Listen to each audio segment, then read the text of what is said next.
संसार का कोई भी मानव हो, कौन जाति का है, कौन समाज का है, कौन वर्ण का है, के दरवाजे पर वो नहीं, वो तो केवल एक ही चीज देखता है कि इसके मन में भाव, आपकी शुद्ध भक्ति की, आपके हृदय की निर्मलता कितनी, आपके हृदय की सहजता कितनी। और ये सहजता, ये निर्मलता, ये भक्ति, ये विश्वास हमें शिव के करीब में लेकर, भगवान देवाधिदेव महादेव के करीब में लेकर, जब भरोसा दृढ़ होता है, विश्वास दृढ़ होता है, तब शिव नजदीक होता है। आज दुनिया के लोगों ने शंकर जी को क्या समझकर रखा है कि वो हमारी एटीएम की मशीन है। एटीएम की मशीन जानते हो आप लोग? जम के तो बोलो। हाँ, क्या होता है उसमें से? पैसे निकल।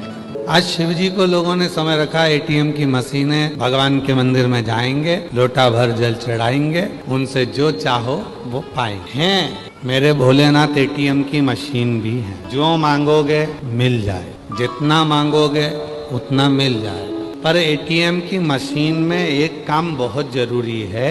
एटीएम की मशीन पैसा कब देती है? जब तुम्हारा बैंक में बैलेंस होता है। और अगर बैंक में बैलेंस ही नहीं होगा, मान लो बैंक में बैलेंस ही नहीं है, तो पैसा निकलेगा क्या? पड़ोसी के खाते से थोड़ी ना निकल जाएगा कि पड़ोसी का तुम्हारे इसमें ट्रांसफर होके फिर आ जाएगा। ना, पैसा कब निकलेगा? जब आपका बैंक में जमा होगा। और बैंक में जमा है तो फिर वो शास्त्र कह रहा है हमारा पुण्य हमको एकत्रित, और जब हमारा पुण्य एकत्रित करोगे, पुण्य एकत्रित करो, तब शिव तुम्हें देने में पीछे नहीं है। एटीएम से पैसा निकालना है तो बैंक में जमा करना पड़ेगा। भोलेनाथ जी से अगर कुछ चाहिए तो अपना पुण्य इकट्ठा करना पड़ेगा।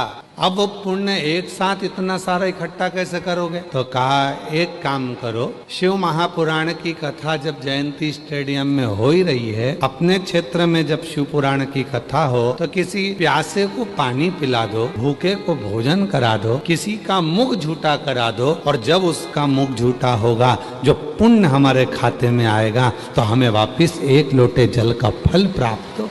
वो पुण्य बहुत जरूरी, वो सत्कर्म बहुत जरूरी, पुण्य को करना पड़े। कल अपन कथा सुन रहे थे चंचुला देवी की। चंचुला देवी से पूछा माता पार्वती ने कि तूने कौन सा पुण्य करा था जो तू कैलाश धाम पर आ गई?